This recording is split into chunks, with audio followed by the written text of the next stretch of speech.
I'll educate you about communism. Next slide. So I'll start with the basics.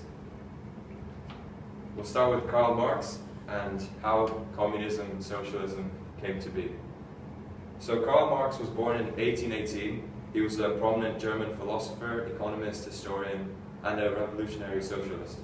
He came up with many ideas and wrote dozens of books during his lifetime. Most notably, he wrote the Communist Manifesto, which contained the basic ideas of communism, and Das Kapital, which outlined the issues with capitalism. Now, socialism simply is a governmental system in which the working people cooperatively manage and run industries. These people get money equal to the amount of work they put into the industry. A lot of this money is used to develop industry in the country. Communism is slightly different, and people often confuse it with socialism, or the other way around. And they do have some stark differences. Communism is actually an extreme form of socialism. And the main difference is that in a communist society, everybody earns the same. It doesn't matter how much work you put in. Next. Okay, the Russian Empire. So the Russian Empire was established in 1721 by Tsar Peter the Great. He became the first emperor, which is also known as Tsar. And he set up a big cultural connection to Europe at that time.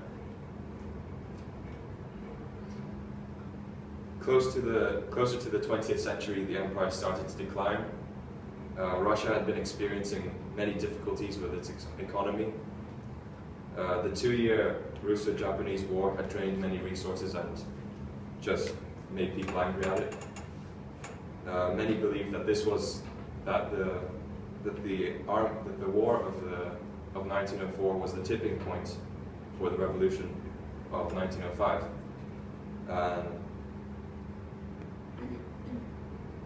This revolution lasted only 2 years and was actually quite unsuccessful. It was crushed by the Imperial Army, and although it didn't go through, it made matters worse in the future. It led to the February Revolution, which occurred in 1917. It appeared spontaneously, and there was no real planning to it. It was simply because people were angry at the monarchy at the time. Prior to it, there were more economic and social problems, especially due to World War I. As a result of the revolution, Tsar Nicholas II abdicated, and a provisional government was set up for the first time by the liberal aristocrats. These were the rich people at the time. So now we'll talk about Vladimir Lenin. His real name is Vladimir Ilyich Ulyanov. He was born in 1870. At the age of 17, he went to Kazan University, and that's when he became associated with socialist revolutionary cells. Well, he was later arrested for his cooperation with them and was kicked out of university. And with this massive free time now, he developed his beliefs in communism, socialism. He read Karl Marx's books, like the Communist Manifesto and Das Kapital. He was arrested again in 1897 because of further collaboration with the revolutionary cell, and as a result he was exiled to Siberia. He was exiled for 3 years, and afterwards he traveled to Western Europe to meet with more Marxists, or the people who believed in socialism and communism. When he was in Switzerland, he received the news of the February Revolution in Russia. He wanted to return to spread his own beliefs of socialism and communism, but this was very difficult due to the First World War. Germany was at the front line, and he had no way of getting back. Now, he had some friends in Switzerland, and he managed to contact the German government this way, and he actually made a deal with them.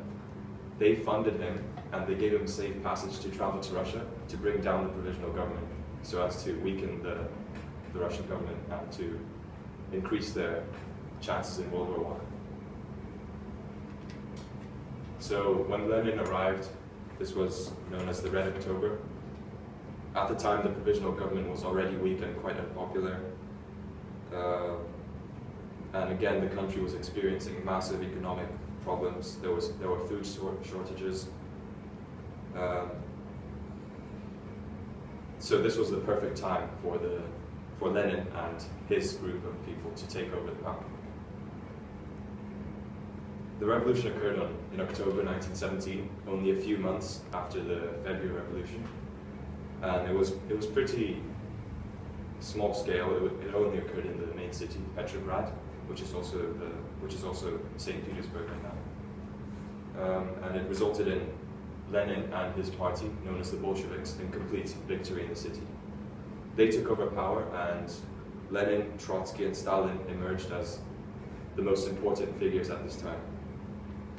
However, this handover of power was not recognized anywhere in Russia other than the city, and many Western countries and overall around the world, they didn't recognize it and supported the old provisional government. This sparked a civil war in Russia. Countries such as England, the USA, Japan, France, they all supported the old government. This old government was known as the White Army. They fought against the Bolsheviks, which were known as the Red Army, and it lasted for 5 years. 3 million people died as a result of the conflict, but eventually the Red Army, with the Bolsheviks, they came out victorious. This led to the construction of the USSR, the Union of Soviet Socialist Republics. The main goal at the start was to rebuild the economy. It was just annihilated after the wars, the revolutions. To revive it, Lenin came up with a plan. This was known as the New Economic Policy. It was designed to rebuild the economy by means of complete national industrialization. This meant that all effort went into developing new facilities inside the country to process raw materials and to develop new technology. The other goal was to spread the ideology, the socialist ideas, to other countries so as to establish true communism. However, in 1922, Lenin suffered great health problems. He had a stroke, then another stroke, and he suffered his third stroke the next year and died shortly after. Because of this massive power divide, or because of this massive power vacuum, a brief power struggle was established. Stalin and Trotsky fought over this, and eventually Stalin won because he had more power and friends. So Stalin's USSR, he decided to change Lenin's policies, and instead of spreading socialism to other countries and developing communism, he decided to keep it in the USSR at the time and mainly focus on developing the country.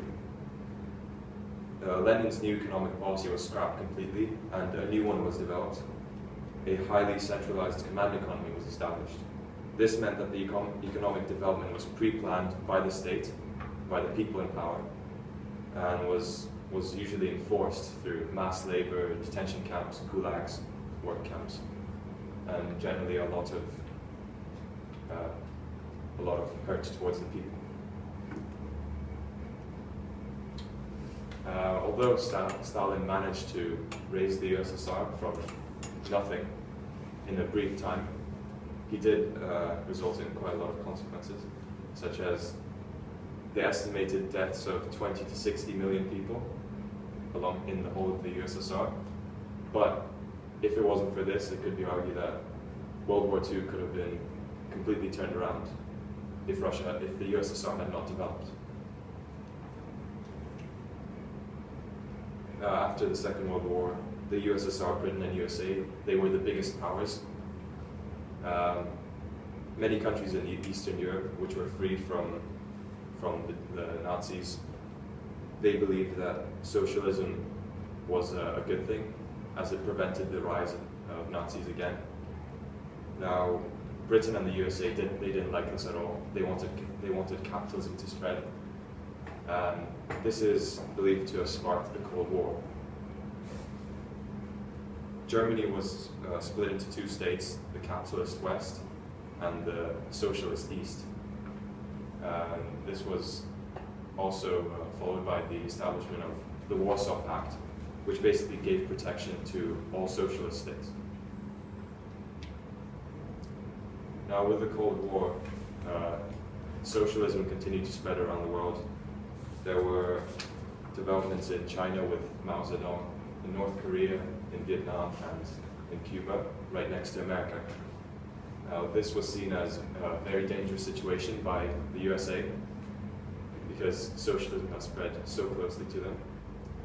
At this point, the Cold War was at its peak because of an event called the Cuban Missile Crisis in 1962. This occurred because the USA had not long ago put some of their warheads in Turkey, and this was seen as a very dangerous provocation by the USSR. So they were trying to put their missiles into Cuba. So tensions were really high and the whole world was watching. However, both were afraid of MAD, or mutually assured destruction, and this is simply a strategic term used to define complete annihilation when both countries use their nuclear warheads to destroy each other. After this, the USSR could be seen as declining.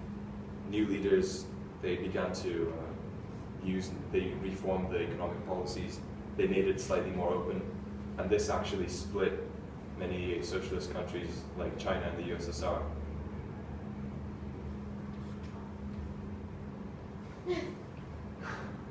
Now, this could be split into a 10-year period of time or more, but in 1980, the leader was Mikhail Gorbachev, and from this time, the USSR experienced many problems, such as the tearing down of the Berlin Wall, which was seen as the weakness of the USSR being exposed. The 9-year war in Afghanistan was being unsuccessful, and shifting laws and policies. In 1990, the Russian Republic and the USSR, they held their first democratic elections. And shortly after, Lithuania, Estonia, and Latvia, the Baltic states, they broke away from the USSR. This was seen as the end. And in 1991, a coup was attempted by some military leaders of the USSR. They failed, however, because of public support for the government. And within the next days, the USSR Republic presidents from countries like Ukraine, Russia, Azerbaijan, places like that, they all met and they formally signed an agreement, which was the Commonwealth of Independent States, CIS, and at this point, the USSR ceased to exist. Now, with this happening, the Russian Federation formed. Now, there were massive economic problems again because the country had been toppled down. The economy had to be rebuilt again, and capitalism flew into the country, but it had to be carefully constructed.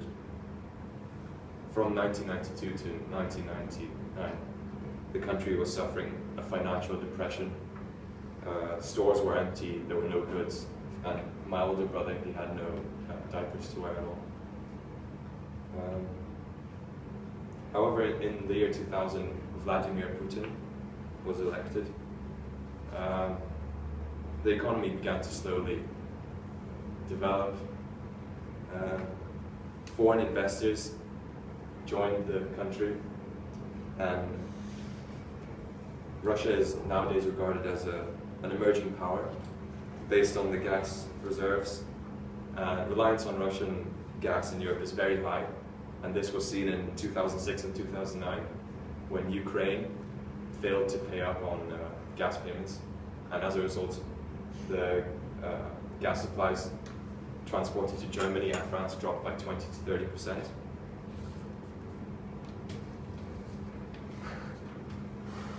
These days, Russia could be seen as a developing superpower. There's vast supplies of natural resources, including gas, oil, and other raw materials. Russia is still a nuclear power, and it has a very large army, navy, and air force.